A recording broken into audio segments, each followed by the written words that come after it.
Most gentle listeners, welcome to My Streaming Bubble, the podcast where I talk about the streamable media I love with the people I tolerate. I am your TV watching and talking host, Jen, and today, the ladies of the pods are back. Lady Carla from OK Real Quick, Lady Meg from the now retired Bedwet or Behead, and Lady Paula from It's a Dean Thing are here in the Bubbleton to crash fancy balls, learn to leisure, and to try and bed another Bridgerton as we gossip about season 4 of Bridgerton. Bridgerton! Welcome, ladies of the pod. Bridgerton. Hello. It is wonderful to see you all today. You have to do the twirl. Gotta do the twirl. Bridgerton. Now, that's how you know we're fancy. That and schmancy. I think between Meg being fancy, me being schmancy, and all the Once Upon a Time stuff that just is now showing up on my TikTok, FYP, I think I'm due for a rewatch. And maybe cover the show. I don't think we've done the show. Either way. I keep seeing Emma Hook stuff. Yeah. And I'm just like, do I want to put myself through this? Yes. Nope.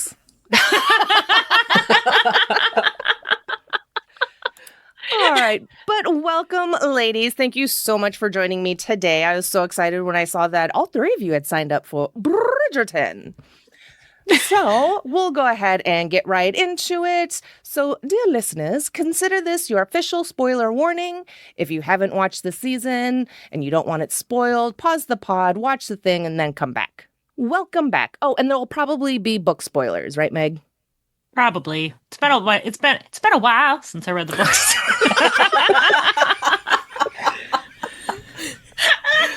That was great. Thank you for that. Oh my goodness. It's been a while. All right. Let's see. So, content warnings for evil stepmothers, sexy Bridgertons, and a lot of them, sudden deaths. What else? I didn't feel like there was a lot. I don't know. If anything pops up, I'll make sure to jot it down and get it into the episode description. All right. So what IMDb says, and this is just from season 4, episode 1, despite pressure from the Ton, I almost said Cumberbatch. Benedict Bridgerton.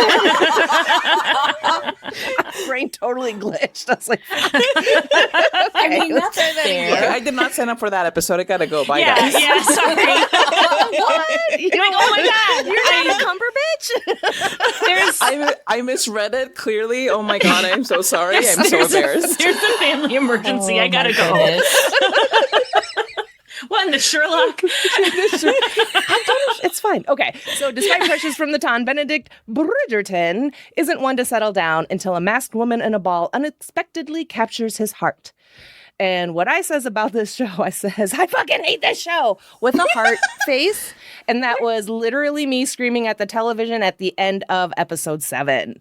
Because, of course. The show is based on the books by Julia Quinn. There are a whole mess of writers. Chris Van Dusen seems to be a name that showed up a lot. A whole bunch of directors.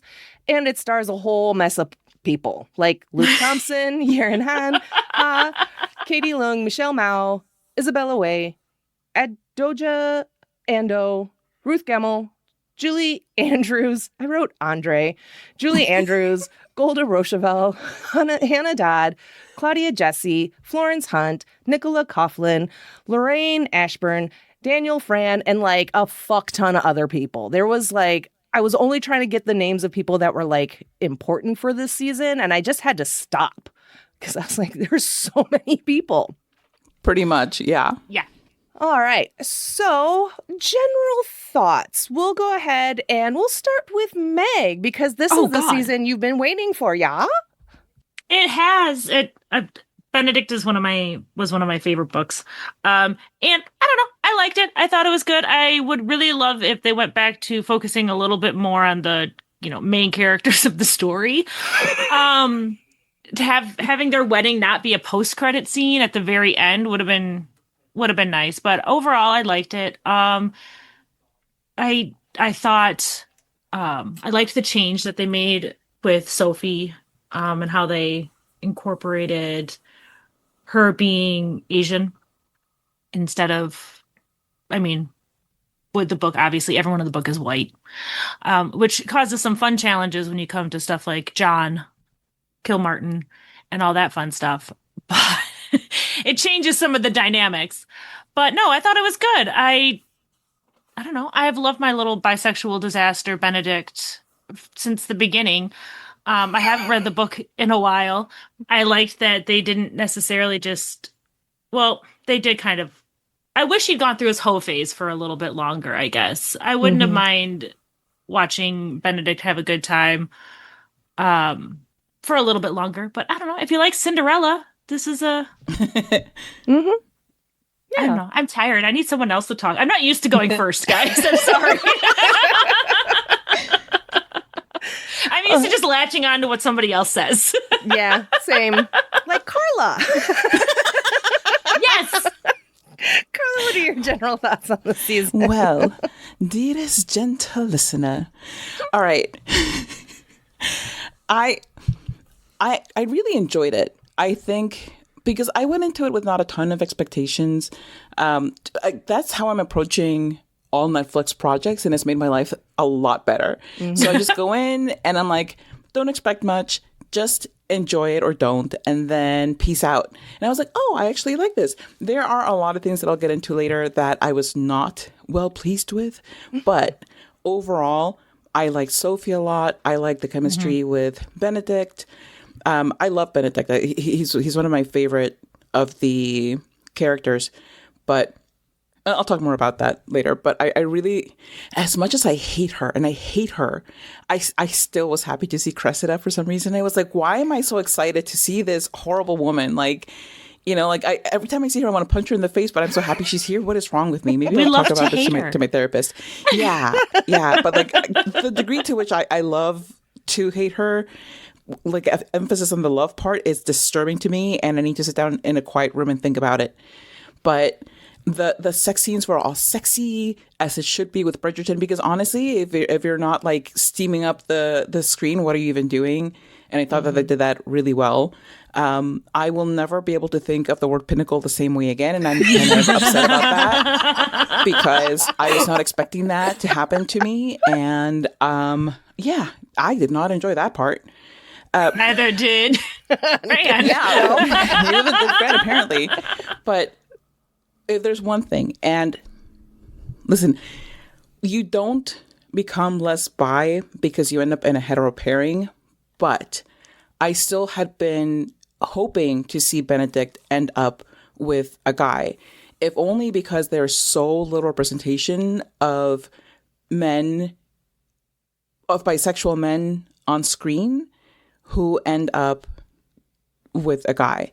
I think that's something that happens more with women, if it happens at all. On the whole, representation of bisexual people on TV is generally, hey, this person's getting with this person, with that person, with that person, with that person. However, they are going to end up with somebody in a hetero pairing. But we did representation, guys. Pat us in the back, please. Check, so like check. that, yeah, like that part, like did bother me. And yes, I know the Francesca thing and whatever. Like I'll get into more about that, but I just, yeah. I get you. And Lady Paula, what did you think of this season? So I went in with kind of tempered expectations because I've been watching this with my best friend and she's been all about the books. I've read a couple of the books. I haven't read all of them. And she was very kind of on this season because of the like Cinderella parallel. I enjoy this season much more than I thought I was going to based on that. And I mean, who doesn't love a good high society soap opera? Which is basically what this is. I too was very happy to see Cressida. Because, I mean, there was like this slight little bit of empathy for her from last season. And then to see her come in, it's like, oh, chaos is back. I love this. Yeah, I cannot wait. So I'm really hoping we get to see more of her like next season or whatever. I don't know. And I just really just love all the characters. I mean, this family is so much fun to follow.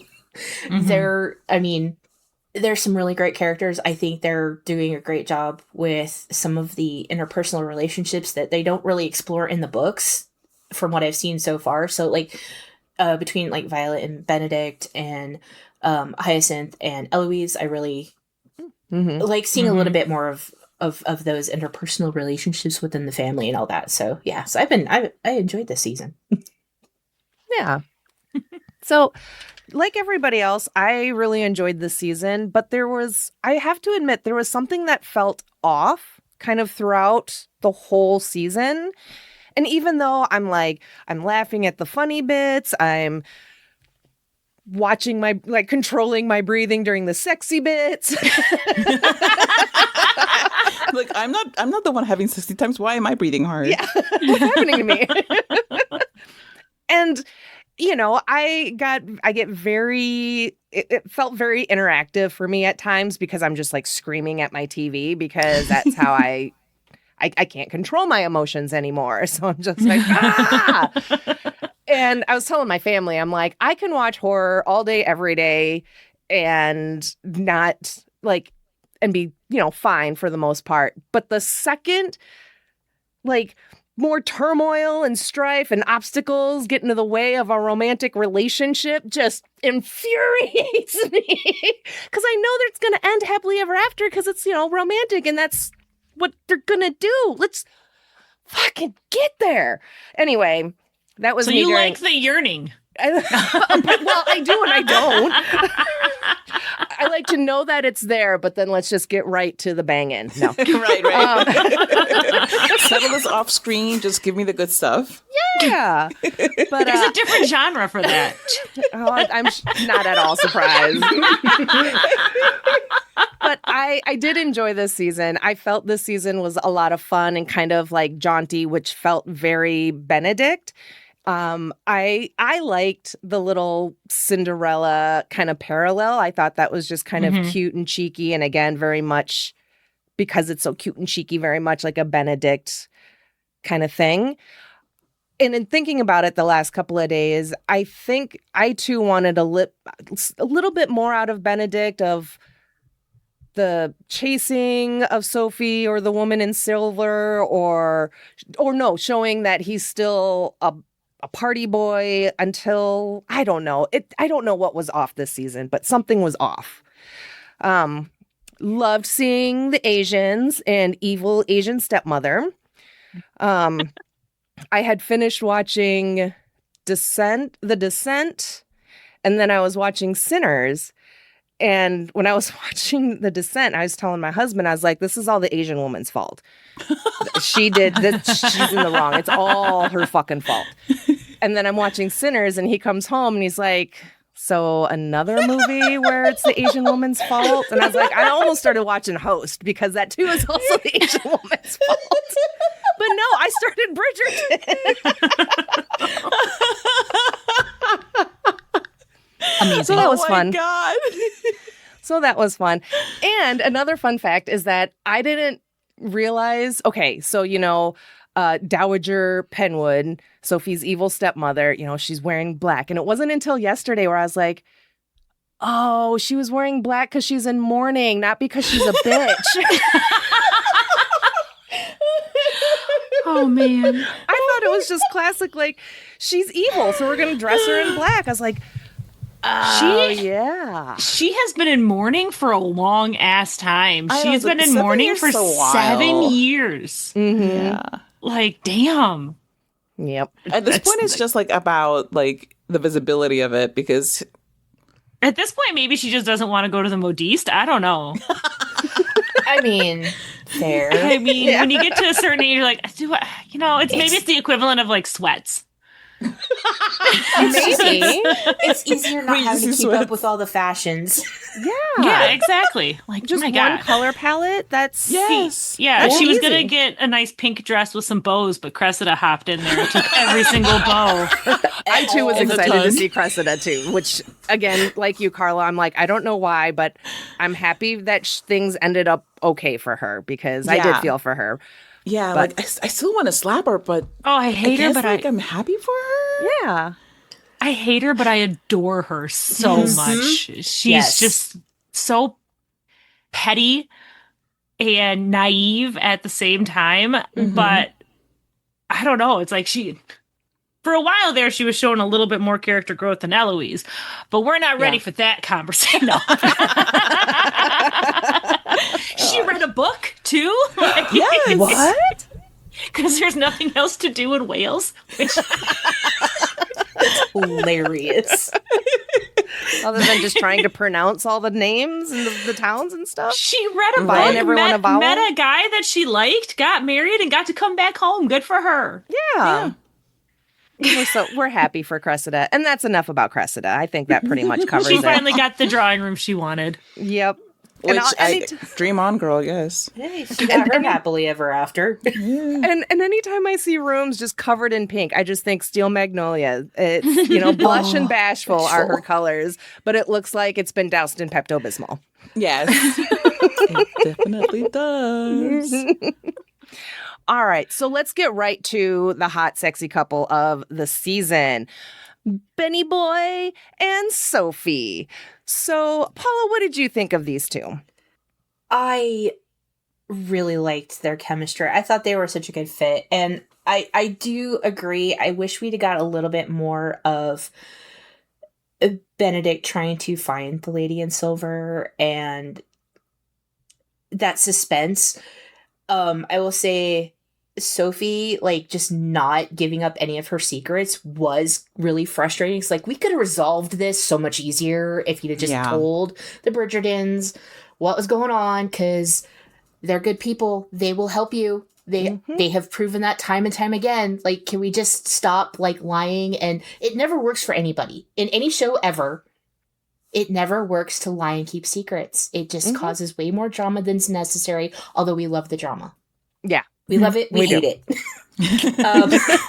But I was all in for them just having their little happily ever after in the countryside. Just forget everybody.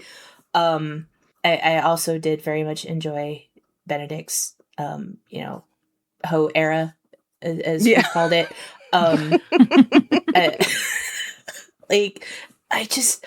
There wasn't enough of some of these things. Could we have had more? Could we have had more, please? But overall, yeah, I adore them. Mm-hmm. They're so sweet.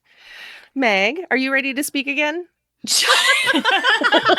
Was there enough meat on that bone for you to chew on? To latch on to and start gnawing. No, I love the yearning. If I know that there's going to be a happy ending, yes, give me the inks, give me the yearning. I think they did a pretty good job of that. I know people really were coming for Benedict when he asked her to be his mistress, but I'm just like, yeah, like that's the only way that he sees this being possible, and that's just kind of being a product of the time. At the time, he saw Hickscock or whatever the hell his name is. Sure. And his mistress, like, seemingly happy together and things like that. And it just, marrying a maid just was not done. I kind of agree that maybe if Sophie had been like, hey, by the way, my dad's an earl. Could Can we do something with that information, maybe? Maybe, but you got to remember she's also kind of had her whole life since her stepmother, since Araminta came in there, kind of telling her that no one is going to love her, and that and that she's like, not even her dad loved her. Her dad even forgot about her and left her to the wolves, because a bastard existence in the Regency era is not a good one. And I can appreciate when Anthony came back and was trying to talk to Benedict about that, because, well, we all know, of course, they're going to be together and it's going to be happy. I did appreciate the season where they're like, hey, there are real class consequences that are going to happen, because I think with all the other couples so far, that really hasn't been the case. They've all been of the same station, and their obstacles have been much more surmountable. And this was the first time where it's like, wait a minute, this actually could destroy your family. And I liked seeing Benedict kind of fighting whether he could give up the love of his life or potentially give up his whole family. And that's a real scary thing for him. So for him to try and even contemplate. So I give him some grace. I think people were pretty harsh on Benedict because a lot of people watch this through a modern lens. and not through the restrictive lens of the time. But yeah, I don't know. I think they did a good job. I thought they had really good chemistry. I'm jealous of the size of Benedict's bathtub, if I'm going to be completely honest. Because I didn't think you were going to say bathtub. What do you mean? Why would I be jealous of what? I didn't think you were going to say bathtub. His cottage? Jen meant the cottage size. His cottage. Yes. Yeah, this has been the year of hot Asians and their messy bisexual lovers and cottages that are way too big to actually be a cottage. 100. I didn't even think about that, Meg. That is perfect. Meg has been thinking a lot about this. I'm sure she has. Considering I was still Asians watching. And their bisexual messes.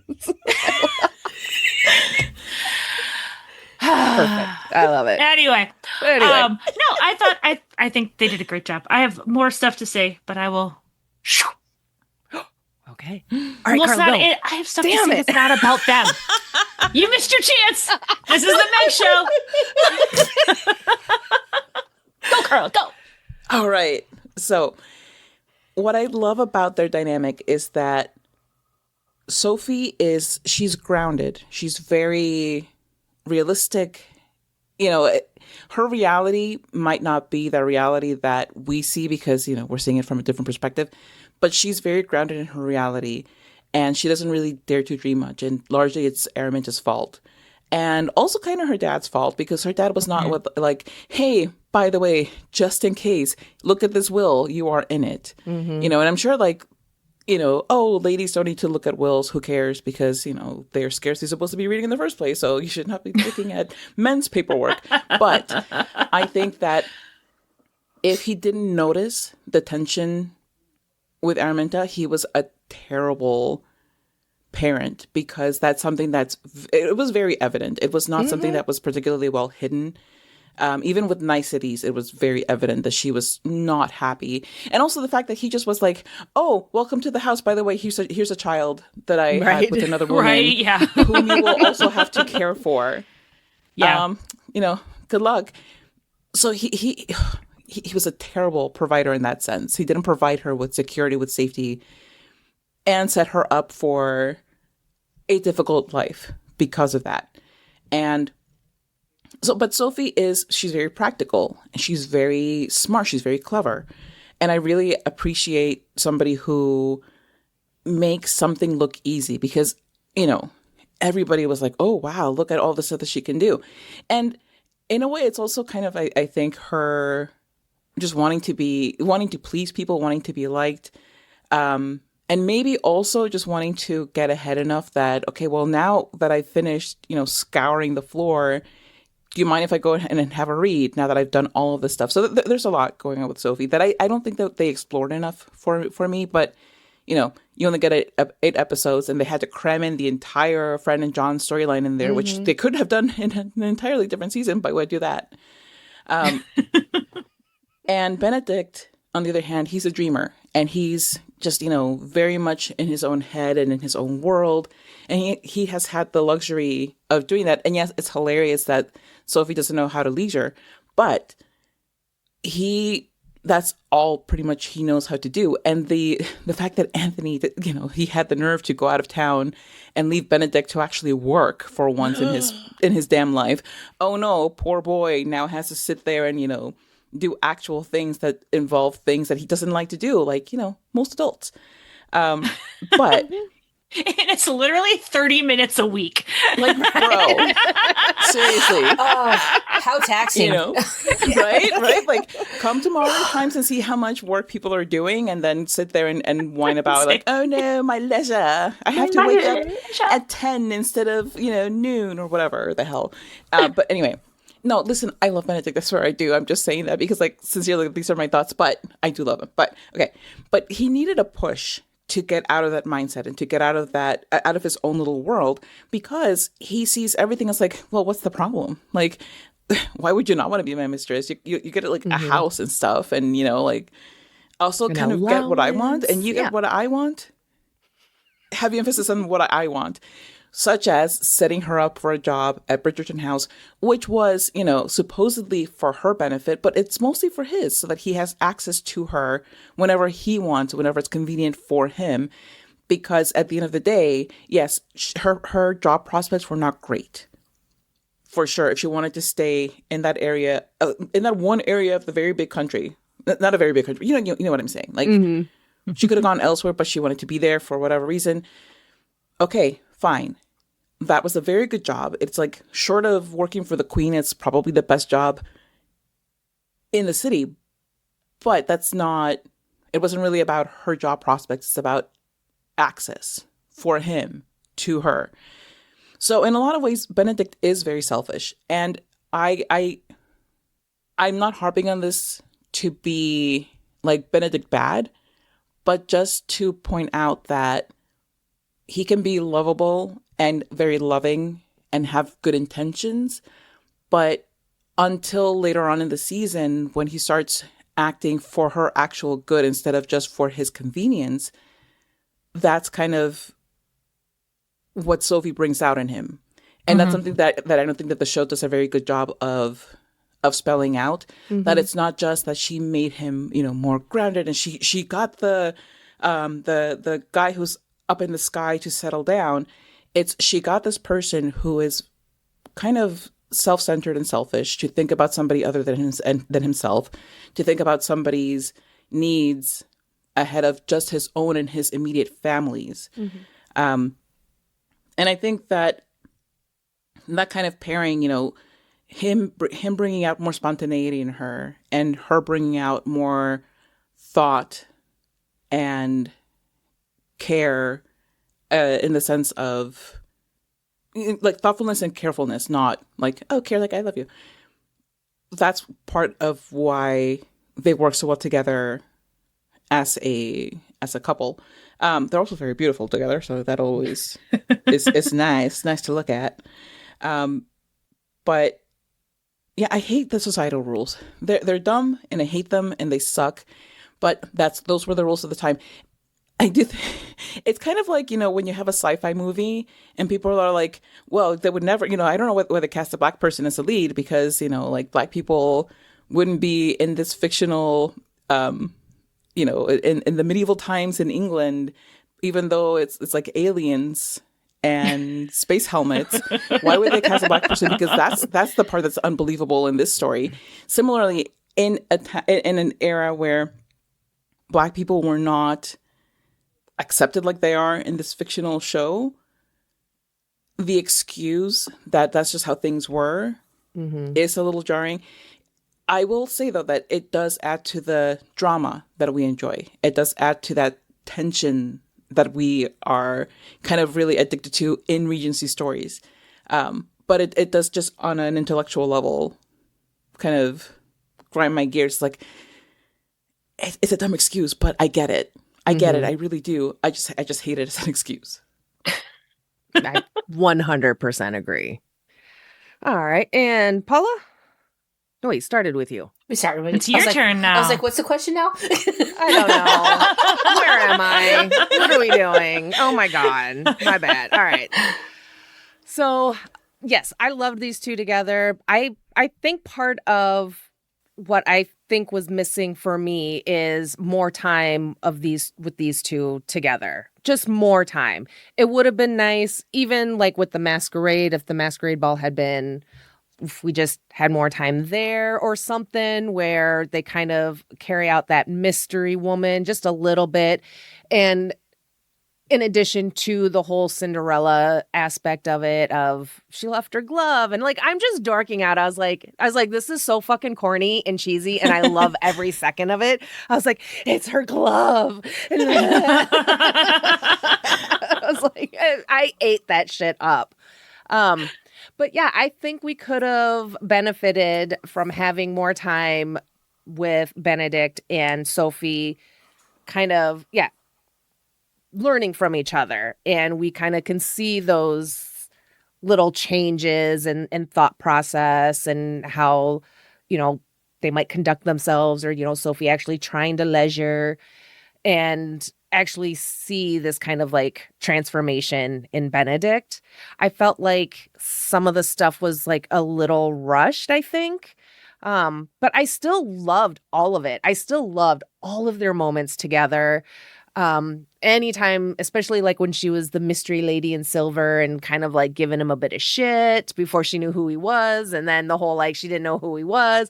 And, a Bridgerton? Okay. I read Lady Whistledown and that's about it. That's all I know about you people, which I thought was absolutely fucking adorable. And then their passion, their steamy weemy scenes were very good. Steamy weemy. Very good. Very good. That was a good bathtub scene. And I was like, look at you guys just like with each other and taking care of each other like that. Like, oh, you don't have time to have sex, but you got time to tickle each other's parts. I love that for you guys. Well, they had time. She don't want to get pregnant. And then she's got to hop out of the tub and soak up all that water that they spilled. She has to go to the shop back now. It's fine. It's fine. That's the hot part we don't see. Yeah. But my God, it's like that whole part, like at the end where she like sneaks into his room and he's standing there in his boxers and his like robe all open. I was like, they gonna bang, but how long is it gonna take till we get there? How long can Hazel distract? Yeah. John. Like John Footman. Yes, John Footman.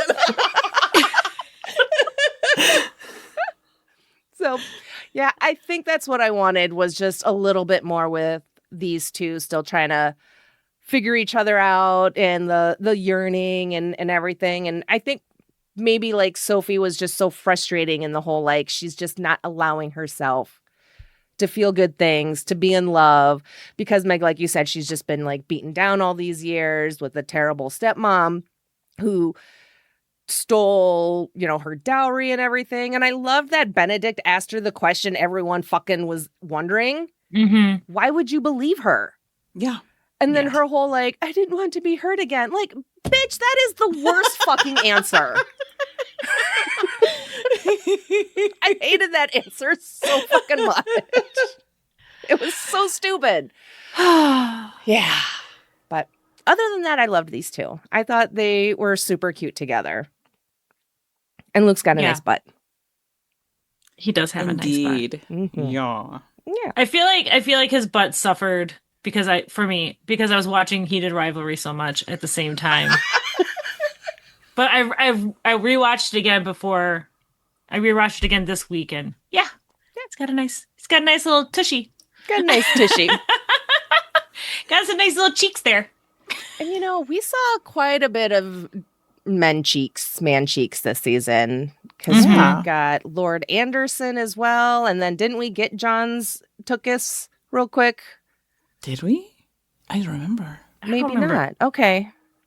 I'm just imagining. Them. She's just dreaming ass. I mean, that's fair.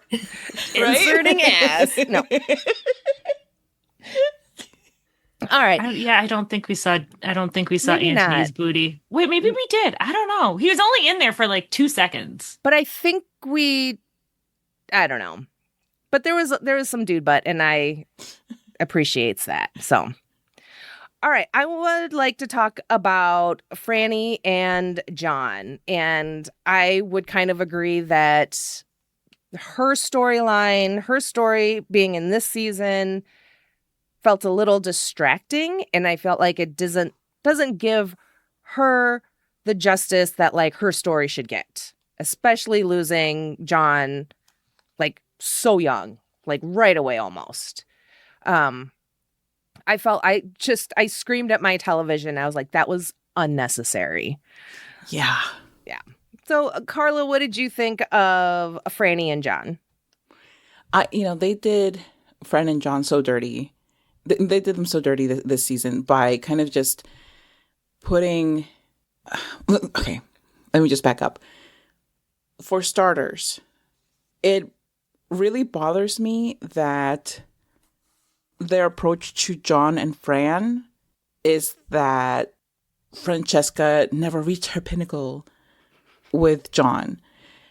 For what? Like, what is your point there? If your point is that in next season she'll reach her pinnacle with Michaela, why couldn't she do both? Why are you taking away from John, this person whom she loves so much? And I haven't read the books, but Meg has told me like how like big their love story is in her book. And that's a huge disservice to John as a character, because you're kind of implying that he was not a love of her life. Just because she gets another love of her life doesn't mean that John didn't matter. And I don't like that idea, because in the meantime, Violet gets to have two loves of her life. At no point do they make Edmund seem less important just because she's falling in love with Marcus. So why couldn't they have Francesca just enjoy her time with John, which is already so brief? So now you're going to devalue it by doing this. And having so much of Michaela this season, I think, is also that, or at least the way that they had her in there. They had her in there as a disruptive force. They don't establish that, yeah, she and Fran maybe don't get along, maybe they don't see eye to eye, maybe they don't really vibe well. But they set it up as a thing that also takes away from her relationship with John, where John is trying to mediate between the two of them for a bit, and then they're besties and John is kind of off to the sidelines. Like, why? Why can't they just let John and Fran enjoy their time together? Because I think that also, it feels like they don't trust their audience, because they're setting it up so that you will like Michaela next season, so that it doesn't hurt so much that Fran moves on at all. And that's a huge disservice to the fans. That it's like, do you not trust us to believe in the story that you're setting up for us? Because it wouldn't be the first time in the history of stories that a character has had a great love and then finds another great love, and that they each exist independent of each other. It really bothered me so much. I hated it. I hated the way that they did it. I did not like the execution of it. And on top of that, it took away so much time that they could have spent developing Benedict and Sophie. There are so many things that they could have shown us about Sophie and Benedict's relationship, which, if this is going to be their primary relationship of the season, focus on that. And yeah, you need to have a B story. You need to have something going on in the background. It did not have to be John dying as a secondary beat, because John dies, Francesca's going through this unbelievable grief, and then we pan to Sophie and Benedict looking at each other longingly. Like, let us be there with Fran. Let us feel her pain. And mind you, like, the acting was fantastic for Fran, but we didn't get to really immerse ourselves and be there with her the same way that we would have if it hadn't been just kind of crammed in there as a B story to a larger Sophie Benedict dynamic. So it bothered me so much. And yes, she's going to get her own season next year, or whenever, in like 2032, whenever like that airs. By then, Hyacinth will be like, in 40. her 30s. Yeah. Like, what are we even doing? Like, Claudia Jessie, God bless her, she's fantastic, but she's not going to look 20 forever, But it feels like a slap in the face to John. On top of the fact that both he and Michaela are dark-skinned Black people. And it just really feels kind of icky to me when shows do that, when they kind of devalue one dark-skinned Black character in their story and not trust the audience. It's to me, it was a mess. I did not like that. I did like things that I did like about it. Let me say something positive about it. The chemistry between John and Francesca was so good. It was so good. And, again, they could have had her reach her pinnacle. Like, it's not that big of a deal. Like, sincerely, it is not that big of a deal. And if they were going to go through all of that, they could have had her reach it with him as she kind of, lets loose around him, because that is part of it. She's so kind of tightly wound in her own mind. And what made me love them as a couple so much is that they're so similar. So you're telling me that they couldn't have helped each other in that regard. That made no sense to me. But I love their chemistry. I love seeing them together. I love how they were so freaking adorable. I really appreciate a character that likes things organized and that does not do well with sudden changes in plans. What do you mean that this structure that I have set up for my life is now being changed and now we're having breakfast later on a whim? No, we're having breakfast when we have breakfast, which is at breakfast time always. Don't do this to me. Mm-hmm. So yeah, her and the queen too is also change. Who needs that? So yeah. Oh, the poor queen. Oh my gosh. And we'll get to the queen. So, Paula, what'd you think of Franny and John and all of that? I agree 100% with what Carla's been saying, because look, I understand, because they got them together. What was that, last season? It's been a while since I watched the previous seasons. Yeah. And they were kind of the B story there. We didn't get to see enough of their relationship. I knew John was going to die. I didn't expect it to be this season. And we did not get to really see much of their relationship.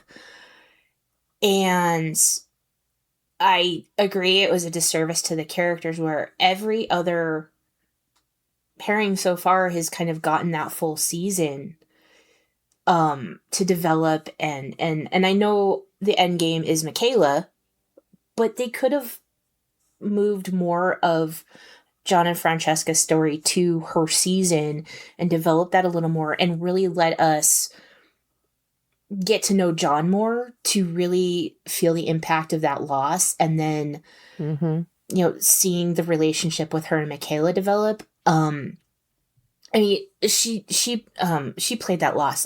My heart broke for her. Oh, yeah. And to be in that situation so young, and those scenes were just heartbreaking, and, were really well done. However, it felt rushed to, we've got to get rid of him so that we can move on to Michaela. And it was a really kind of odd dynamic, because when you first see Michaela introduced, you're like, oh, there's a little spark there. Is this going to be kind of a little love triangle kind of thing going on? Which I don't always love the love triangle thing, but this could be an interesting dynamic to see play out. However, then it was all of a sudden she was, it kind of felt to me like Francesca felt like she was always there and she didn't get enough alone time with John because Michaela was always there. So she was kind of an obstacle to their relationship, which I don't think that was the case in the books. I think they were just all great friends, and then that relationship developed. So it felt like an odd change to that dynamic, and I did not like it. So yeah, there was a lot of missteps with that relationship, with all three of those characters. And I wish they had allowed us to just have John this season and get to know him more, and then let it play out in the next season, and expand on that relationship and that loss. And then, Francesca and Michaela coming together, and that, and developing from there, instead of this weird dynamic that just fell off to begin with. Yeah. I feel like they're really going to fumble this sapphic love story so hard, and I think it's because it's a sapphic love story, because they're just I did read the book. Fran and Michael were one of my favorite of the books. So, and I will couch all this saying, there are a lot of people who are upset that Michaela is not Michael. And to some degree, I can understand that, because a lot of their issues, Michael and Francesca's in the book, stem from Michael inheriting the title and everything, and his guilt of inheriting all of that and falling in love with his best friend and his cousin's wife. So a lot of his conflict comes from that. So like, but other than that, I don't care in any way. I was looking forward to seeing how they would play this off. I have felt like since season 3, since we first meet Michaela, I did not like that Fran seemed to be like the first time she saw Michaela, because that is immediately, I think you're right, Carla, putting a dark-skinned Black woman as an obstacle or as a disruption in a love story, and to be some kind of a quote-unquote bad guy. Mm-hmm. Because this Fran has this lightning bolt moment, but it's too late now. She's married, and she's just kind of, it felt a lot like she's more settling for John than we got in the books. And yes. in the book, her and John love each other very much. She's so devastated when John dies. She was pregnant in the book. She's so devastated when John dies, she miscarries. And it's the whole thing. She deeply loves him. She mourns him for many years, and Michael is gone. Michael leaves because he can't handle the guilt, because suddenly these things that the darkest part of him wanted are suddenly all available to him. And I feel like had we gotten to know John without Michaela in the picture, and I like Michaela as a character. I think she's going to be really fun. I think she brought a lot of light, but I agree she was really a disruptive force. I didn't like that her and Francesca had so much friction, because it felt the same kind of way as the like, ooh, I like you, so I'm going to pretend I don't like you, and I don't want to examine these feelings, so I'm just going to be prickly with you, rather than a relationship never even crosses Francesca's mind the whole time she's with John. She doesn't even clock Michael or Michaela as an option. Well, Michael and Michaela are like longing for her the entire time, because it really does a disservice to John. Because it makes it seem like he's just there so she can clock time until we can get to Michaela. Mm-hmm. Yeah. And then he's there to die so Benedict can have his moment of saying, oh, things matter. So, and it's Right. like, and that's another thing. It's like, oh, so the Black man has to die so the white main character can have his aha moment. And that's why he had to die in this season, because the writers apparently aren't good enough to let Benedict have that without some other kind of tragedy. Mm-hmm. I would have loved I have so much more to say about Francesca and John, I guess, than I do about anybody else, because it frustrates me so much, because also a lot of the criticism that we're seeing from it is being kind of chalked up to either you are lesophobic and you don't want to see Michaela and Francesca together, or you're just dumb. And there's nuance in there, because I'm excited about Sapphic love story. I just wish that the writers were handling with as much respect and care as it deserves. And I feel like that's been kind of a thing that we're seeing a little bit with a lot of these later seasons. I think with whoever the new showrunner is just not good. Has what they want to see. It has what they want to see and is doing what they need to do in order to maneuver it, rather than letting the story kind of tell them where to go. The second John first mentioned having a headache, I was like, oh, they're killing him this season. Oh shit. Like, and I think that was in episode 5 or something like that, because he'd been mentioned having little headaches here and there. But I couldn't believe that Daphne and Anthony wouldn't be at their brother-in-law's funeral. Thank you. And if you couldn't do it so you could have the actors be there, then you shouldn't have done it. You shouldn't have had the funeral if you couldn't figure out a way for 30 minutes for the actors, for at least Jonathan Bailey, who is filming, who was in the season. Yeah. And who is at the wedding. Like, but that's my, I have so much to say, but it was really frustrating for me. It frustrated the hell out of me that her not orgasming with John was probably the thing that made me the angriest, because it once again is showing that she must have settled for John. She wasn't into him or anything like that. Why couldn't she just have an orgasm? I don't understand that. And why did she have to do this whole like faking thing and hurt him? Because he can tell that wasn't real. And it it bothered me because she can have a great love story with Michaela without having this awkward marriage with John. And I feel like it'd have been more powerful if we'd been able to see, like, John and Francesca are not as passionate as Michael and Francesca are in the books. They're not, and it's fine. It's whatever. People are different. They have a quieter love, and and stuff like that. But they are still very much in love, and they have great sex. They enjoy sex with each other, and I feel like making her. I agree with what you said, Paula. Like giving us more time with them, so we could really feel his loss, and make her be as into him as he is into her. And Yes.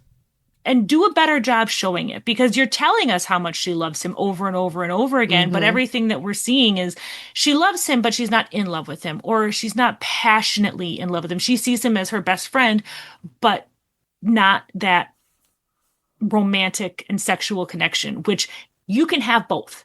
She can have both. And it would make it more powerful and more devastating when he dies, and would be more triumphant when her and Michaela are finally able to move past their grief and the guilt that they're both inevitably going to feel, because we see how much they all loved each other. So I'm going to step off my soapbox now. Sorry I took so long saying that. I used up all my talking allotment, but it was one of those things that I've had a lot on my chest to get off. Like, I've had a lot to say about that for a while, so... Well, I won't. Spoilers. I mean, there's really not much more I can add to that, because I agree with all of you so much. I think everything and I liked Fran and John, but I would agree there was a feeling of like settling on her part. And we just didn't really get to see them be all in love. Like, I think we should have. So I completely agree. And yeah, the whole like funeral, they rushed the funeral, like, so even his family can't make it, and only like 2 people, like, what the fuck? That's so rude. That's so mean. I hated that. I hated that he died this season. I didn't even clock it with the headache. It really wasn't until he was like, I'm going to go lay down. I was like, uh-oh. Uh-oh. That's, oh God, okay. And so, yeah, that really pissed me off, because I didn't see the need for it. I think they should have been able to have more time together, have us become more attached so that it hurts more when it happens, and just really building up that whole storyline with Francesca, John, and Michaela for the show. It felt rushed. It felt kind of sloppy, I guess, a little bit, because it was kind of like they just pushed all these like tropes together. Yeah. And like they couldn't just pick one. They gave us like 6. So I 100% agree on that. The only other thing I'm going to add is that so John and Michaela, they're Irish? Scottish, apparently. Scottish? Okay. And they don't sound Scottish. No. Thank you. Okay. Yeah, they're Highlanders. Yeah. So maybe only one can have an accent. Yeah, I don't know. That's hilarious. But I was telling Carla, I was like, Jamie Fraser died less than 20 years before this show takes place. Right. If you're wondering what a Highlander is actually supposed to sound like, and Sterling is a Lowlands name. That's the other thing, god damn it. I wasn't even going to get into the Scottish part. I wrote a whole paragraph to Carla. There was so much to it, but clearly. This morning, I messaged Meg. No, actually, I messaged her last night.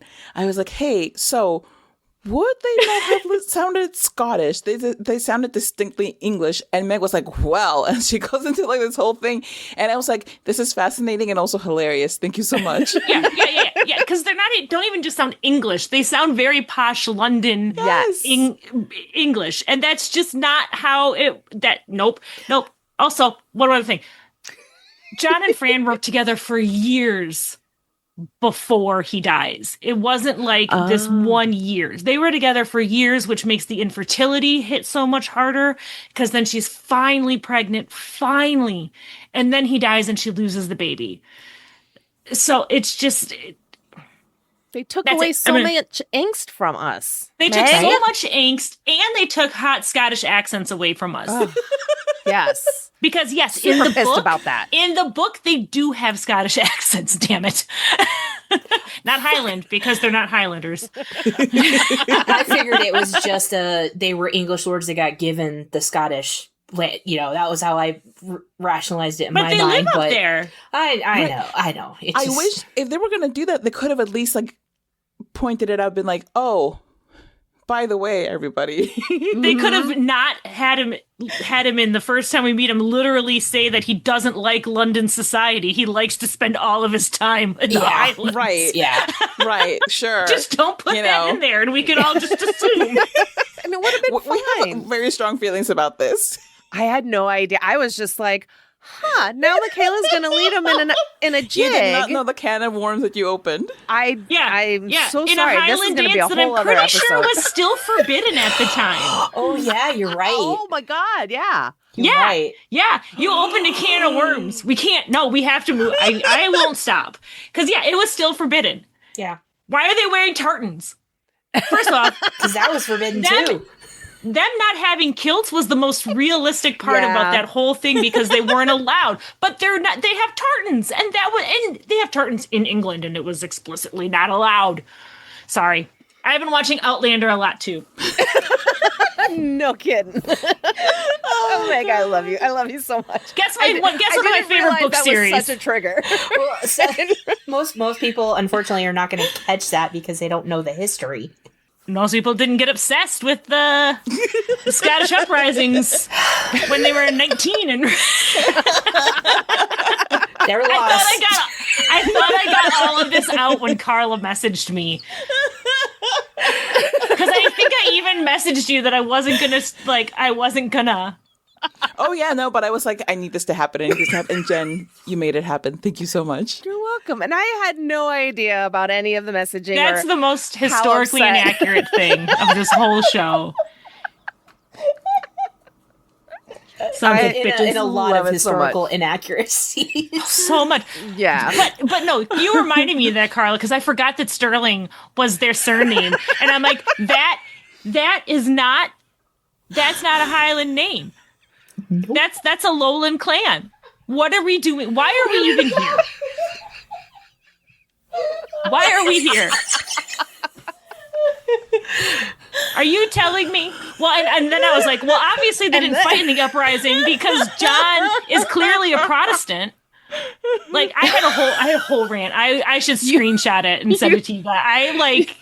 I have big feelings. You've got your essay, your 500-word essay all typed out, double spaced. I'm gonna go now, guys. Have fun for the rest of the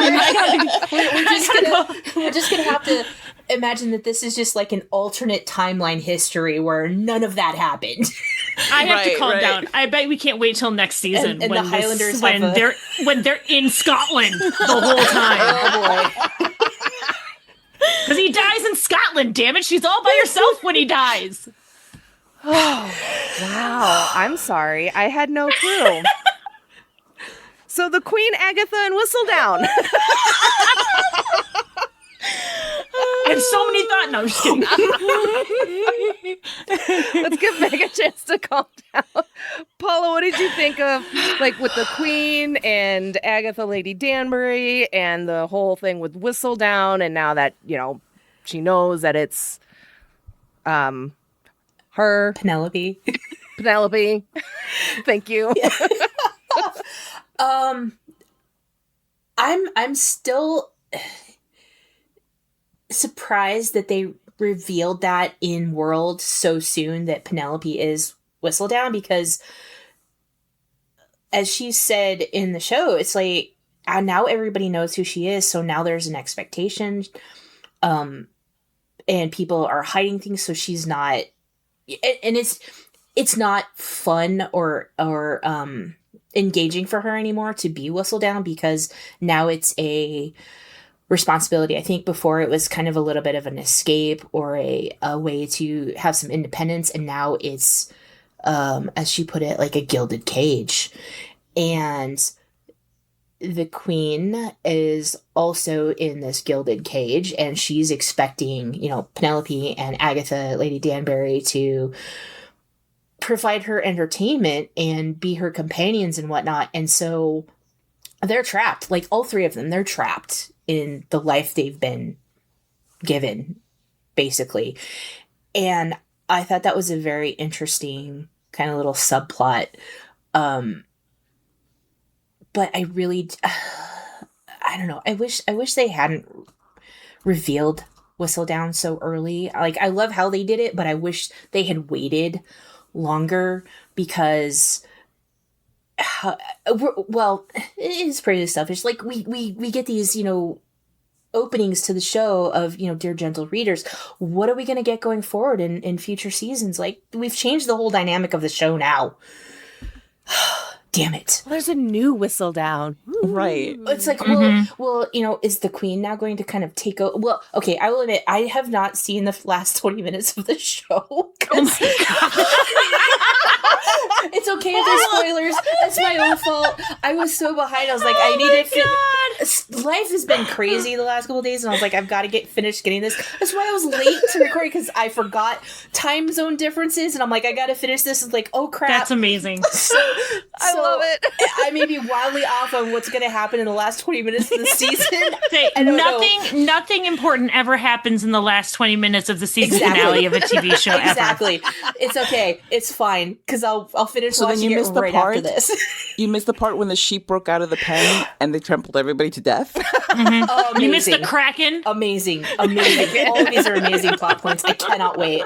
But just like, and the dynamic between the queen and Lady Danbury, like, is just, they've been friends for so long, and I can understand the queen, like, not wanting to let go of these people that are important to her, because what else does she have? Because yes, she's the ruler, but she's a prisoner too. And she's not had an easy life, even though she is the queen. Like, that doesn't mean that everything is all sunshine and roses. But I'm glad that she was finally able to realize that she needed to let them go and experience things in a new way. And I think having the Alice Mondrich, having her as a new lady in waiting and kind of stepping into that role that Lady Danbury held, I think that's gonna, it's good. It's gonna be good for the queen to have some change, but still have someone that can kind of match wits with her, if you will. So I'm kind of excited to see how that relationship progresses. But I'm sure it's going to be sad not having as much Lady Danbury. So, yeah. Agreed. Carla? I have a lot of thoughts about Agatha and the Queen. And I'll be very transparent. I'm not going to put them all out here right now, because I'm structuring an episode of Okay Real Quick about Agatha and the Queen, because their friendship means so much to me. I think it is a beautiful, beautiful story. In fact, the Queen Charlotte story is my favorite of the Bridgerton stories. And I know it's not technically a season of Bridgerton. It's like a little side thing that they did or whatever. But part of the reason that that for me it's a favorite is that friendship. I think friendship in general is so important. And I think that the Queen, it's just like Penelope said, the Queen is trapped. She doesn't get to interact with all of these people. She has to have this gossip brought to her because she can't participate. It's kind of like, being a boss. Bosses don't necessarily go and sit with their employees at the lunch table because, and I'll tell you this, like my old boss before he retired, he's a boss. So clearly, no boss is perfect. But one thing that he did that really stuck with me was that he would not come and sit at the table with us for lunch expressly so that we could sit there and talk without feeling like they had to put on a show for the boss. And so that, if we had things that we wanted to vent to each other about, we could do so freely. And I think that that's so important that he was cognizant of that. And I think that the queen is maybe not quite as aware of how limited. I mean, she is and she isn't. Like, nobody has spelled it out for her. I'm sure she has thought this, but maybe it's the kind of thing where it's like it's in the back of your mind, but somebody brought it to the fore. And I was like, oh, shoot, yeah, this is my life. And that kind of this aspect of it really sucks. So Alice also bringing out like this other facet in which her viewpoint is limited. It's like, yeah, but you're only getting the gossip from the people that you invite to your circle, because that's all that Lady Whistledown is going to write about, especially now that you know who Lady Whistledown is and that Lady Whistledown has these expectations placed on her by you. She is catering to you. She's not writing for her whimsy. She's writing for an audience of you. So now, especially all of these stories that you deem as unimportant are going to escape you. So I think that was kind of, it is game changing. And I wonder how they're going to make it play out next season. It does open up the possibility of even more characters coming in who we may not have heard from before, because like Alfie is one of my favorite characters of the season. Like Alfie and Posey are the MVPs of season 4. Yeah. They are, oh my God, I love them so much. And Alfie really is somebody who's like, he's connected. He's very loyal to his friends, but there's like so much charm and charisma to him that I hope that they bring him back and do more with him. And Posey, God, I love her so much. She's an absolute dingbat, but good Lord, is she like adorable. And she has such a good heart. And I just really want good things for Posey, you know, like the whole, like she's going to look out the window, she bangs her head against the window.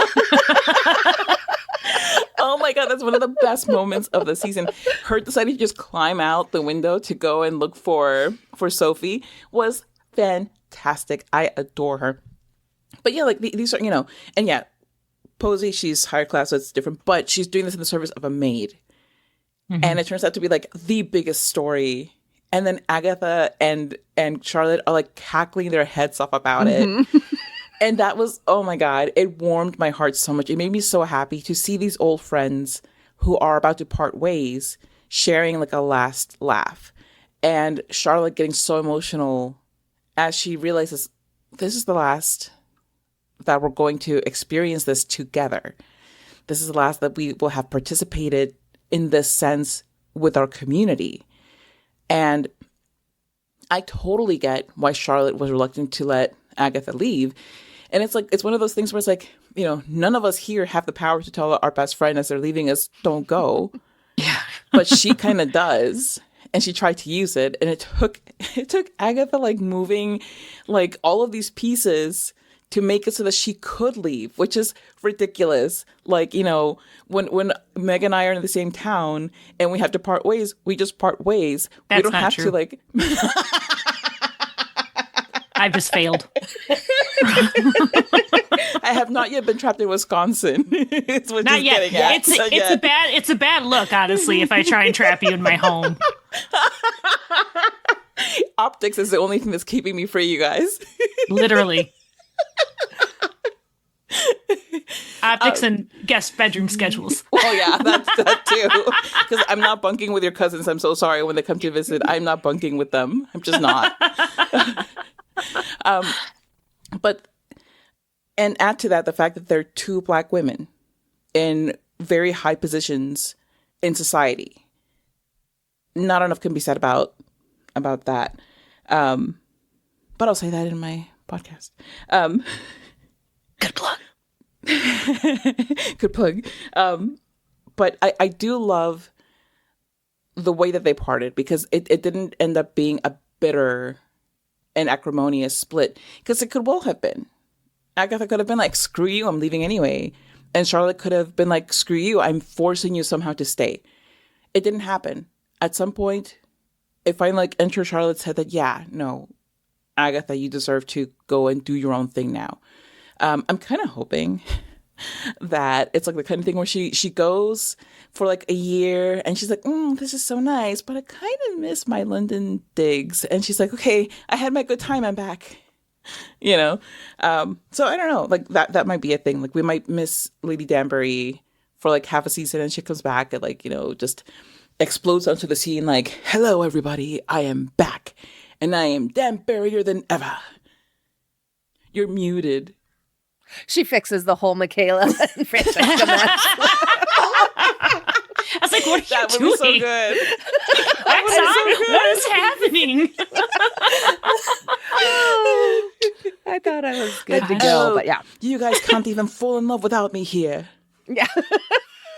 It was nice to see that Machiavellian mind at work again with Lady Danbury. Yeah. Moving all the chess pieces. Look at that. Moving all the chess pieces in order to be able to leave. I get it now. Took me a second. You know, her and Charlotte like to play chess. What? I thought it was checkers. It's kind of brought up a bit. And she quits the game because she's like, oh, the queen is all powerful. And then she moves pieces. Anyway, were you done, Carla? I'm sorry. Oh, no, I'm done. Just one. I don't have as much to say. I don't have as much to say about anything as I do apparently about John and Francesca. Which that is kind of like the wild card of this episode. I was not expecting that. I have a lot. For you to have that much more to say about that than... Because you're So not far, in our anything else. DMs. That's true. Carla, like Carla said, she was hoping for it. So, it was like, Say it, Scotland. Scottish. You said Ireland, close enough. Just say the magic word. Yeah. It'll start it. No, I love Agatha and Charlotte's friendship. I really actually appreciated how much they explored the imbalance of it, though, because at the end of the day, Charlotte is the queen. Mm-hmm. And it's not even like a small power dynamic. She is divine. Like, she is sent from God. She is supposed to, and I think it's really interesting because she is supposed to be above all of these earth, like the gossip and stuff like that. And I love how much she's, and how Alice brought it up. Like, you're really into gossip. You're a patroness of the arts and all this other stuff. But I like how it was explored that Agatha kind of takes for granted at first that she's going to be able to leave, that her friendship with Charlotte puts them on much more equal footings than I think they actually are. Because at the end of the day, she's a queen. And if she says you can't leave, you cannot leave. If she tells you you have to leave, you have to leave. And I also love that Brimsley kind of comes in there and he's like, please, for the love of God, come back. I was so happy about that moment. And he's like, I'm begging you. And I love overall this season how much we've seen more of the servants. Yes. The upstairs, downstairs kind of situation. I hope we get more of that, but I don't think we necessarily will because the season was so much about a maid. But I thought it was great. I think Alice is I'm excited that she's gonna have more to do. Because I do think she's gonna kind of take on that Danbury companion role for Charlotte a bit more, because she's finally someone finally is interesting enough for Charlotte to want to talk to. Other than Danbury, that woman has been working hard her whole life.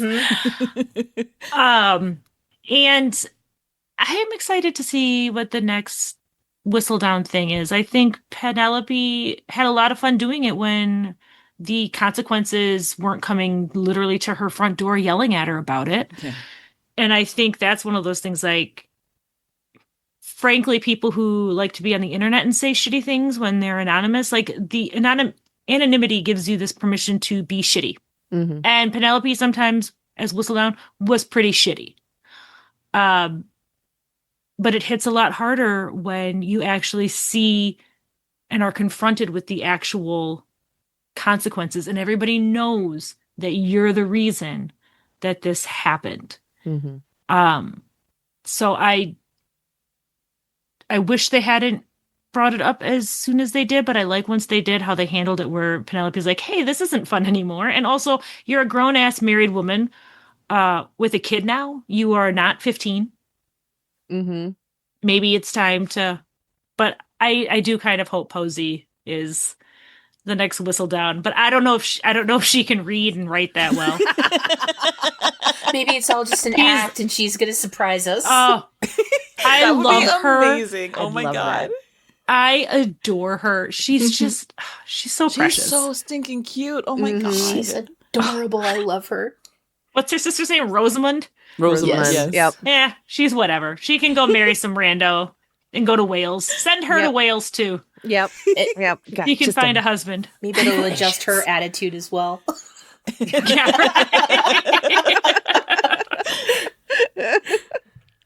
right.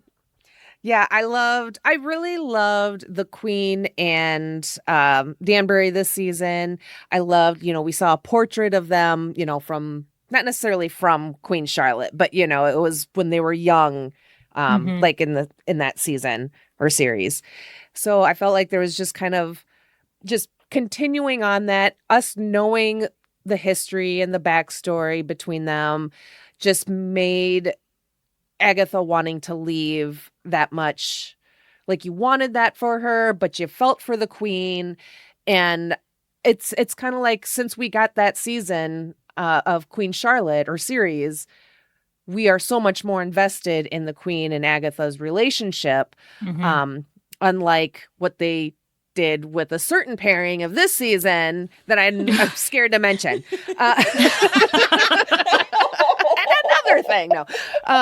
Wait a minute. That reminds me. Biscuits. So- No. But yeah, I really loved it. I loved their friendship. I love their bestiness.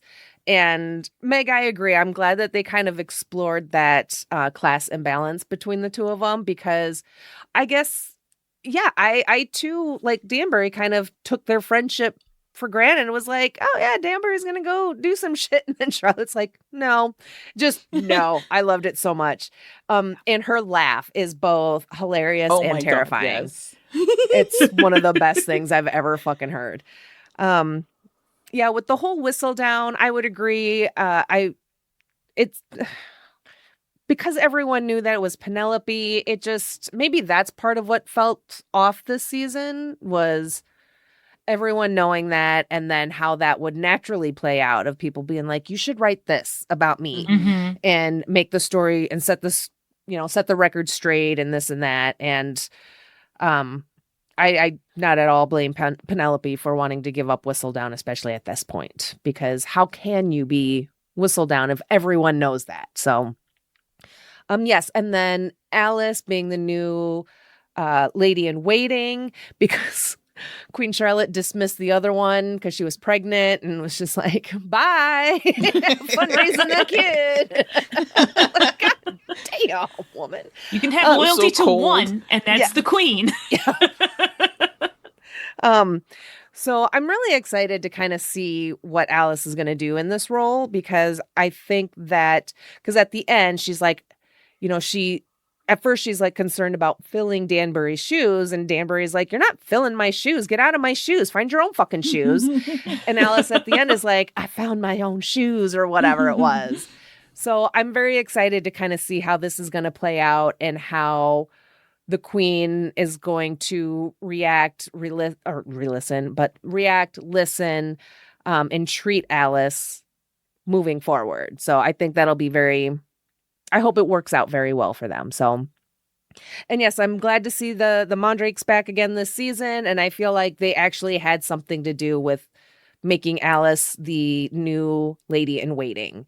I've enjoyed seeing them over the last few seasons. But it just kind of seemed like they were there. And not that that's a bad thing, but I like that it feels like these characters had more of a purpose this season than I think past seasons. And I especially loved at the end when Alice goes up to her husband and she's like, what do you know about Benedict? And he's like, what do you know about the maid? I loved that part so much. I was like, that is classic. So that all made me very, very, very happy. So, all right. Okay, we are getting close on time because I still have to edit this. Other things that I have jotted down so you guys can kind of take what you want is the whole Eloise Hyacinth. Did I say that right? It doesn't matter. And the marriage mart. Felt like that was kind of revisiting Eloise's whole stance on things, but we're getting it now more from Hyacinth's point of view and her just being like, I want to be a part of everything. And then like, I don't want to ever get married because then they die and then you're sad. It's like, bitch, look at your mom. She's fine.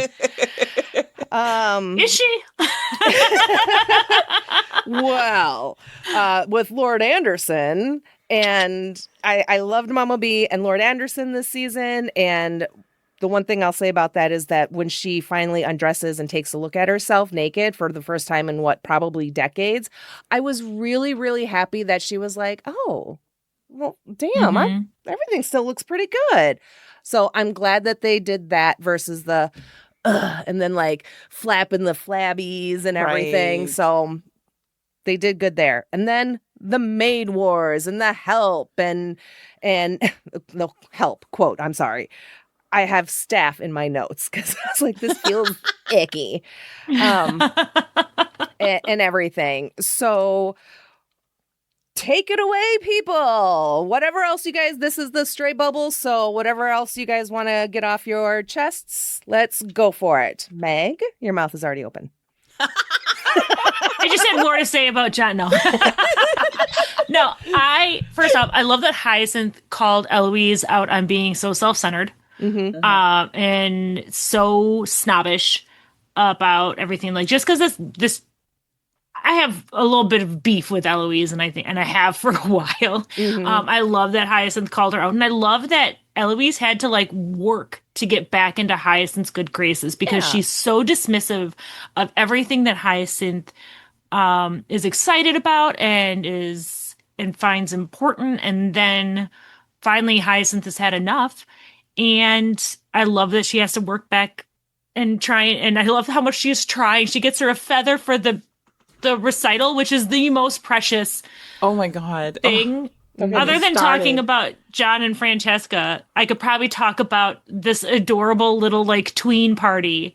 Yes. I cried. For- I cried. I was like, what is for- wrong with me? So long. They were so cute. It was just see these little baby babies. ducklings, God. And Gregory being like, I'm an eaten man now with his little chin flap, like, oh. And Hyacinth is like, someone better get me lemonade. We gotta make sure we have so much lemonade. And just the nerves and excitement of being that age and wanting so bad to be grown up, but still not being a grown up. And maybe it's because I have a kid who is 13 years old and is kind of in that same little space of awkwardness and nerves and excitement. But watching this was like watching a 7th grade dance. It was the cutest thing ever. And I did love seeing a pretty hot older relationship. Like, I loved that, Violet is middle-aged. I'm trying to think, probably in her like 50s, probably. If we think about Anthony's probably 30 something now.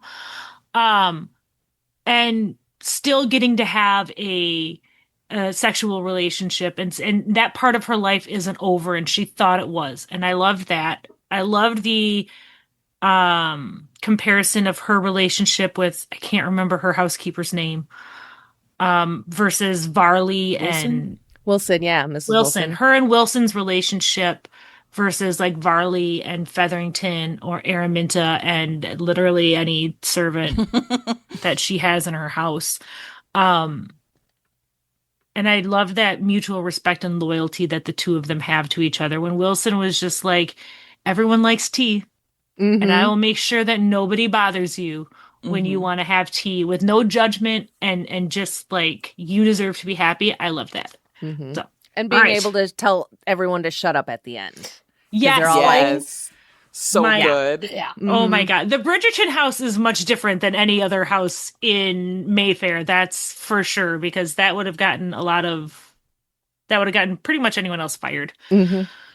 But no, the maid wars did crack me up though.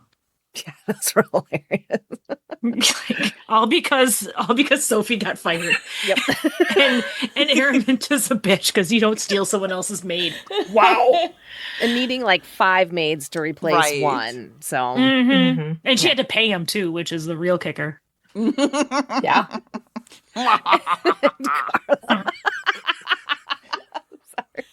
All right, I'm just gonna read this through.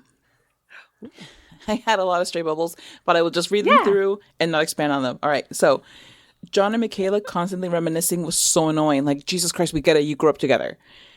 Mrs. Crabtree pointing out the power imbalance I thought was great because you needed somebody like Mrs. Crabtree to point out the power imbalance. He would not have heard from anybody else. And yes, I will stand on that with the John and Michaela reminiscing. Yeah, shut up. I agree. I'm just trying to not keep talking. Oh, no, I know. No. But I was like, very like, about that. Lady Featherington telling Varley that she's family, but definitely not treating her like family. Very Lady Featherington. But also, Varley, get your head out of your butt. I was sharing my bonbons. I love the Francesca when she's asking about the pinnacle. It's like, don't neurotypical at me. Just give me the facts. Mhm. Yes, 100%. Claps all around. Violet's insecurities are so real. She's an older lady who has birthed 8 children and has not had sex in over a decade. But Marcus is right that if she's not able to get past her need to hide the human adult side of herself from her children, in the sense that she doesn't think she could ever tell them that she has, interest in anybody else, then what future do they have? Like, she keeps him hidden away. That's not fair to Marcus. Can we talk for a second about Kate's morning makeup in that scene? Because I thought for a second that I had accidentally started watching Wicked because she looked green. Green. Okay? And why is Kate and Anthony's child so white? Why? I was like, that's their baby. Like, whose baby is Their that? baby? Yeah, whose baby? I don't know that Whose it's white Kate's. baby is that? Whose white baby is that indeed? Who that baby? Yes. I just want really... Roy Woods Jr. say, who that baby? I hate that Benedict made Violet get so in her head about Marcus. I understand the circumstances, but I still hate it. Some of my favorite scenes are the scenes between the brothers. I love that they have Hazel on screen and they don't hide her physical difference. And though I wish that there were more disability representation in the main cast, it's still good that they had Hazel. Violet having a harder time parenting Benedict because he's the way that she was as a kid is so real. Like, if you had a kid who is like you when you were a kid, you feel the pain. And I'm going to save this one for a second. Oh, That's it for now. We get a little treat. Yay, I love it. You might, I don't know, it's a treat to me, so I don't know how you feel about it. And Paula. Okay. Just a couple of quick things. I love Violet and Marcus's romance. I wish that instead of giving us the little snippets of John and Francesca, that we had got more of Marcus and Violet instead as the B story. I think that would have been better. And the maid wars, hilarious, like unintended consequences, but really Araminta. Stealing a maid, and you didn't think this was going to cause chaos and get you shunned at all. Okay, but having said that, I think it's really, I really like the fact that among all of the staffs and the ladies in waiting and all of the maids and all that, there is, at least this season, not shown anybody like jockeying for power or a higher standing within their station, if you will. Like when Alice comes on as a lady in waiting and she speaks up to the queen for the first time, and the other ladies are just like, yeah, okay, good for you. There was none of that, like, what are you doing? We're going to have to knock you down a peg because you're just, there was none of that. And I really kind of like seeing that, especially since you're seeing more of the staff and all of those people. And I would love to see more of them. Alfie again, yes, love him. Please give us more. And Hazel and just all of those and the Crouchies. I want to see all of them more. Mm-hmm. Yeah. So I agree. I think just the whole Violet, more Violet than with John and Francesca. That would have been such a beautiful way of setting up Francesca's story Yes. too, to watch the struggles that Violet would be having with finding a second love after her great love. And I agree. That's all. See, look, I can be quick and concise. Good guys. job, Meg. I'm so proud of you. Good job, Brain. Last thing I will add is yes, Carla with Hazel and the disability representation and not trying to hide her other arm and everything is great and fantastic. But if we're talking historically accurate, Yeah, but that would not happen. exactly. But so this season we do have, like you said, a bit of disability representation. Like they're there, right? The closed captioning though this season fucking sucked. This was some of the worst closed captioning since the final season of Stranger Things. And I will go off on this trip every single fucking time there's shitty closed captionings, because season 4 of Stranger Things had some of the best closed captioning I have ever seen in my entire life. And the company that did it was very, very aware of making sure that they set up the atmosphere, you know, the squelchings and everything and spooky sounds or whatnot. Fucking, this didn't even say Vitamin String Quartet playing a song. We didn't even get little fucking music notes to show that there was music playing. So it's like when you're watching these scenes of like maybe Benny and Sophie and the music is playing, like you wouldn't know that. It would just be, and I'm sitting there like muted the television. I was like, no good. Well, and they didn't even do good differentiating between who's speaking. No, they would be like, they'd be didn't. like speaking over each other, and it would all look like it's just one sentence that doesn't make any sense at all. It was, yeah. Agreed. No emotion, like quivering voices or anything like that. No background birds chirping or rain falling or any atmospheric fucking descriptions. And I bet it pissed you it was me all off. just AI capture and Probably. Probably. We got cackling. We did get that. Yeah. Okay. That's it. But who cackled? The queen They at didn't the even end. tell us. the queen. But they didn't tell us that. True. We know because we heard her, but they don't know because they didn't hear her. Makes me so fucking angry. I am done. I'm sorry. That's how you do that shit. I don't know how to end a sentence. That's amazing. That's just, and God. Nice dismount. Thank you. Stuck the landing.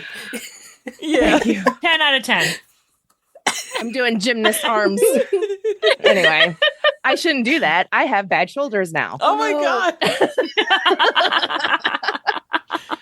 All right. So we will go ahead and move on to the Midwest goodbye, the beginning of the end. And we've done our whelp knee slap, and we're going to stand at the door and spend an unnecessarily long time finishing saying our goodbyes with the door open and the AC on and the humidity coming in. And were you born in a barn?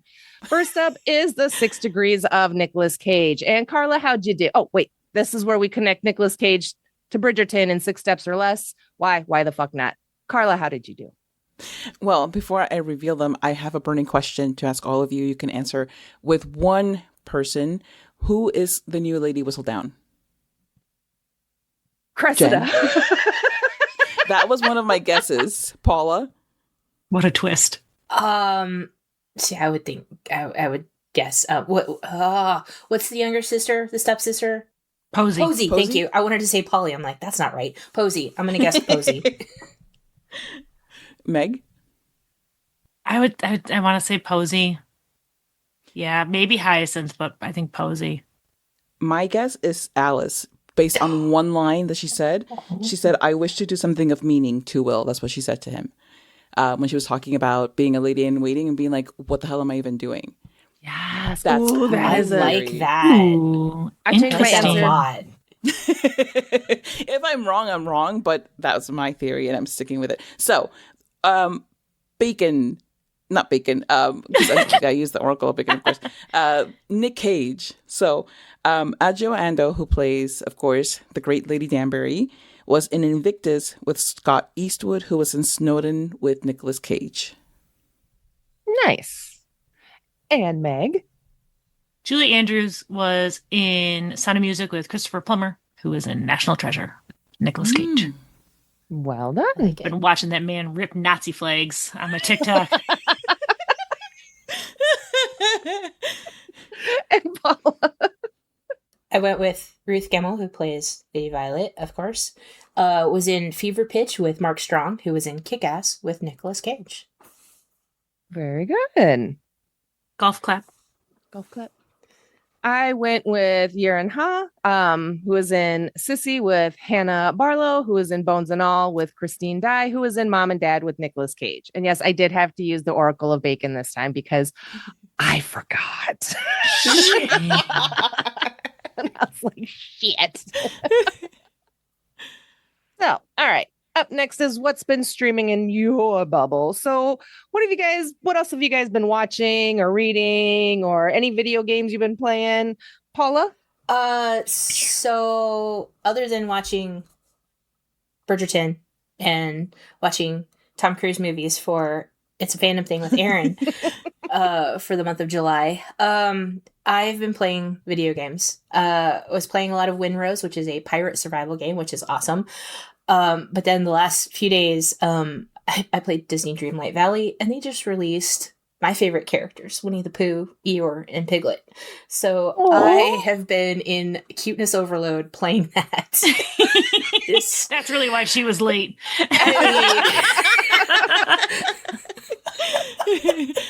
So right. I really wanted to say, so I'm going to say, I'm like, she was just having a poo.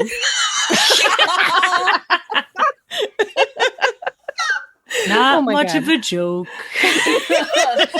Thanks for being here. Just a little piglet of a poo. All right. And Meg, what else have you been up to? Reading, watching, whatevs? Oh, God, gardening. I have been just kind of having a weird cycle through of watching Criminal Minds and Outlander and 911 and Bridgerton and something else I can't remember. Heat of Rivalry. Big shock. I know. That's all I do, you guys, is I just watch these 5 shows over and over and over again. It's just a circle of entertainment for her. I'll tell you, man, and I don't binge for, like, I'll go one episode of one to the other, and whew, the dreams I have been having have been terrified. I don't know if you know this. I'm a little passionate about Scotland. What? No. Yeah, what? I need a nap. And Carla. I wore myself out. I just finished the book Yesteryear by Carol Claire Burke, and it's written well, it's engaging, it's very entertaining, but also I found myself being like, oh, so it's kind of like a white person being like, what if I wrote Kindred by Octavia E. Butler? I hated that character so much. Oh yeah, no, listen. There's a lot to be said about this character and about this book. But the main thing that stuck out to me was like, so somebody just really wanted to be in Kindred. But that's not at all that it's about. But it just was very much on my mind. That's hilarious. Because I keep seeing Yesteryear coming up as like, oh, like great books. A lot of people recommend it, blah, blah, blah. And I'm like, I don't know. We'll see. Nah, I don't think so now. I read it, and I will tell you, the main character, you don't like him anymore by the end of the book. Yeah. Hate him the whole time. That's how I felt about Mallory in Bird Box. I fucking hated Mallory so much. Thank you, Paula. I'm okay. Were you done, Carla? Yes. Were you done? Are you finished? Concluded. We give you plenty of time. Threw us off for that loop with the Kindred thing, and now I'm like, you know what? We need to Take away Carla's talking card. No. We need to move on. Oh my God. So yeah, other than Bridgerton, still just kind of watching the same handful of horror movies. I bought the Final Destination bundle on Vudu the other day, so I'm rewatching Final Destination. That's been a lot of fun, and I like it. The youngest was going to bed last night, and he's like, "Oh, what's this?" And he turns around, and let's see, I was watching 5, and so Cockner just got like a post through the eyeballs, the side of the head, and he was just like, "Oh," I was like, "You're welcome. Good night, honey." Sweet tight. He was fine, I think. But You'll then find therapy later. Yeah, I mean, that's what we're here for. Like, what are we if not therapy that the kid, keeping therapists employed? Yes. Yeah. And people say we don't support small businesses. Exactly. Let's see. So other than that, I recently finished Trade Wife by Saratoga Schaefer, which was fucking amazing. Big recommend. Loved it. So it's about a woman that she's doing the whole trade wife lifestyle and everything. She's an online influencer, but for her to elevate herself more within that community, she needs to have a baby, but they ain't got no babies. So then she fucks a demon and then she gets a baby. And I was going to that say, took a for a turn. second, are you sure you didn't read Yesteryear? see, and I've seen those two being kind of compared, but like Trade Wife is more horror and a little bit of comedy because I thought there were some parts that were really, really funny. I don't know if it was supposed to be. But Saratoga Schaefer, I've read 2 of their books now, Trade Wife and what was the other one? Oh, Serial Killer Support Group. That one I also recently finished. That one was super good. So I think Saratoga Schaefer likes to write like girl rage. And because there was points in both of those books where I was like, let's fucking go. I was just like pumped. And then I read Unbury Carol by Josh Malerman, and that was okay. And it exists. And let's move on. Is it Trade Wife or Trad Wife? Trad Wife. TRAD. Trad Wife? Trad. Okay. Yeah, whatever. Fucking potato. No one cares. I mean, they're 2 different words. But they're whatever. It's fine. It's close. Close enough. Okay, builders. Shit. Did you say Scotland? I was going to say it's no worse than having a British accent from Scotland. We don't have time. I'm not going to let you bait me, Paula. Sorry, I tried. I love it. All right, so that's going to do it for us today. I want to thank Carla, Meg, and Paula for joining me in the Bubbleton to talk about those wacky Bridgertons. And if you guys want to go ahead and say goodbye and plug your podcast, we'll go Carla, Meg, and Paula. Thank you, Jen. You can find OK Real Quick wherever you found this podcast. We have a social media presence. We just choose not to use it because we're too cool for school. But if you do want to look at our vintage posts, you can look for @OK Real Quick Pod wherever you social your media. You can find also my website, carlatemis.com. That's CarlaTemis.com. I'm not on social media anymore. Not really. I mean, you can find me at Wisconsinak, which, fun story, is from Outlander. Yeah. As I look over here at my Some Like It Scott poster. And wait, my shortbread cookies. Anyway, I don't have anything, guys. I'm sorry. I don't social my media anymore or media my socials. That's fine, I guess. You can't find me anywhere unless you already know me, and then you guys know where to find me. I know where to find you. In the garden. Yeah. Marty's got to Crying work in. over all the zucchini I have. Again, every year. And Paula. I'm on social media. It's my sandbox. I mostly just lurk there.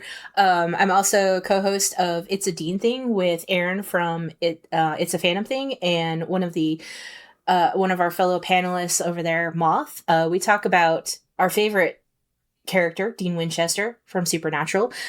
We go season by season talking about all things Dean Winchester. So if you like Dean and Supernatural, come check it out. Excellent. Thank you so much. All right. And as for me, well, you guys know you can just search My Streaming Bubble and I will pop on up there for you. And so you can just follow, like, I'm on the socials, but I spend most of my time doom scrolling TikTok. Send me cool shit. But yeah, otherwise, make sure that you are following on your favorite podcast player, sharing favorite episodes with friends, family, and your mail carrier, and then do all those things for the monthly podcast that I co-host with Erin from It's a Fandom Thing. Yes, that woman has 3 podcasts. And that's where we try and guess how the other feels about different horror movies. And you can find us on some of the socials, but most importantly, listen on a podcast player near you. All right. Well, once again, thank you, ladies of the pods.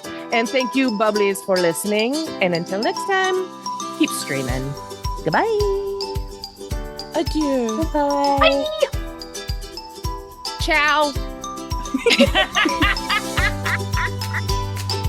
If you're enjoying this podcast, be sure to let me know by rating and reviewing on a podcast player near you, and by sharing your favorite episodes with your friends, family, and mail carrier. Then be sure to follow me on all your favorite socials like Facebook, Instagram, Threads, and Blue Sky. Just search My Streaming Bubble and I should pop on up there for ya.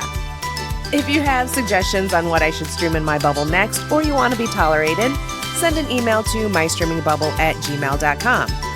Looking for merch? Stop by my Redbubble store where you can find and buy My Streaming Bubble stickers, hats, shirts, and more.